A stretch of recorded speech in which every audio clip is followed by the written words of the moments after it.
What is up, ladies and gentlemen? Welcome back to the channel. First and foremost, Happy New Year. I hope you had a more eventful New Year's Eve than I did. I just stayed at the house with my family. There's no place I'd rather be, but I didn't even make it until 12 o'clock. Fell asleep about 11:30, which that's good for me. That's about 2 hours past my bedtime. So uh, it was pretty good for the most part. So Happy New Year. This is breaking news. So the judge overseeing the investigation in the Liam Payne case has ruled officially that Liam Payne fell to his death after trying to escape the hotel via the balcony while in a drugged state.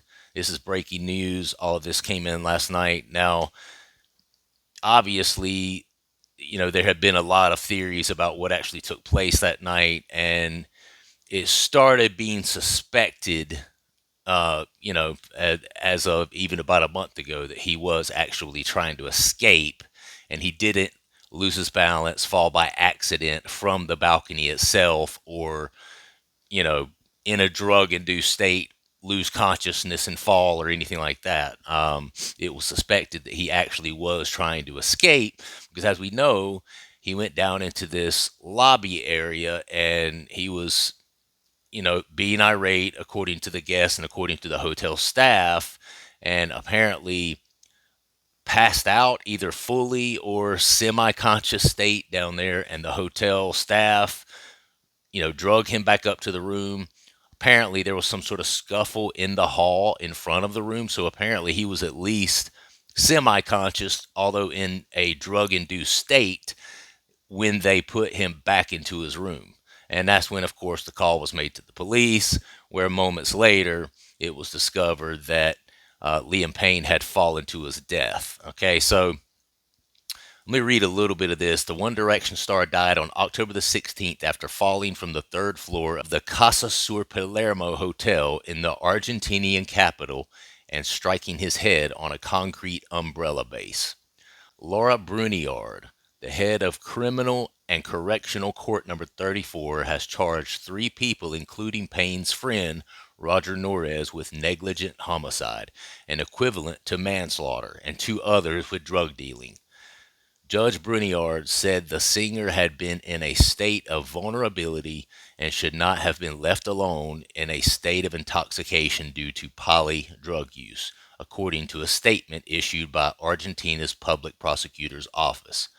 She noted that Payne appeared to have a history of addiction based upon testimonies and evidence gathered over the past few months, and that the singer had been demanding cocaine and alcohol from the hotel staff. After fighting with two women whom he had allegedly hired as escorts, Payne had collapsed in the hotel's lobby and was carried upstairs by hotel staff. And I just want to say right here, for me, right here, this is where all of the decision making of everyone involved, including the hotel staff, went completely out the window, right? Other than anyone who had provided him any sort of drugs, outside of that, they were okay up until this point. They were okay up until this point, up until the point where he passes out in the lobby. And instead of saying, hey, we should call for medical help for this guy. He's literally, he's lost consciousness or is semi-conscious here in our lobby. This is the time to call the ambulance, get 911 or whatever it is in Argentina, call them, get him out here, medical staff, and, get him to a place where he can be in a safe, controlled environment where he's being overlooked by professionals. Instead, what do? Carry his ass up the stairs back to his room and force him into his room against his will in that sort of drug-induced state. That's where they screwed up. But a lot of that leads back to they were probably trying to cover up some things. It's obvious that some of the staff members, and there was a friend as well, Roger Norres, but according to reports, that staff had provided him drugs and they even done drugs with him. Some of the staff, I know at least one or two of them said that they had done drugs with him but didn't provide him with any drugs. So they don't know for sure on that yet, but what we do know for sure is that he should not have been put back up in that room. When he passed out in the lobby, at that point, they should have called for medical help to get medical intervention. Okay. So for me, that's where it really went south for them. I mean, you could have, with a high profile person like this, you still could have been possibly looking at getting in trouble. Let's say he had gone to the hospital and, the story came out, and then they found out that some of the staff had been doing drugs with him or maybe offering him drugs, and these escorts were involved and this, that, and the third.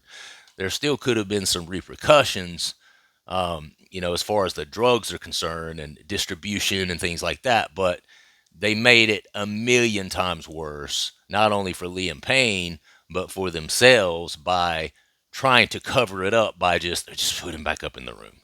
Just put him back up in the room. No, no, bro. That was a horrible, horrible decision by them to do that. Minutes later, the judges said the singer had tried to leave the room via the balcony, a decision that would cost him his life. Unlike the UK's adversarial system that sees prosecutors and defense lawyers present cases to the judge, Argentina operates on an inquisitorial legal system which sees courts and judges actively involved in investigating the facts of the case. Interesting. So that would explain why the judge is ruling based on the investigation that he actually was trying to escape. As of yet, nobody has been convicted of any charges in relation to Liam Payne's death. Yeah, so that's it. The breaking part of this story is that they have officially ruled that he was trying to get out of there. He was trying to escape the hotel. Okay. This was no fall. It's definitely was nothing like a suicide. He wasn't out there, in a intoxicated, drunken stupor out on the balcony, and he lost his balance and fell over the edge. It wasn't anything like that. He was trying to escape. He was trying to get out of there. So he was trying to climb down and scale down to the second floor, then to the first, and then he was going to drop to the ground from there. Uh, and apparently also he had a history of doing this. Liam Payne did. They say that this isn't the first time that he had tried to escape from a hotel, that he used to do this quite often, apparently, when he was with One Direction as a band. So, yeah, so that's it. I just want to kind of put that out there. It is breaking news, but if you guys have heard anything else, let me know. Leave it down in the comments. Also, like the video, subscribe to the channel if you would, and I will see you guys on the next one. All right, thanks.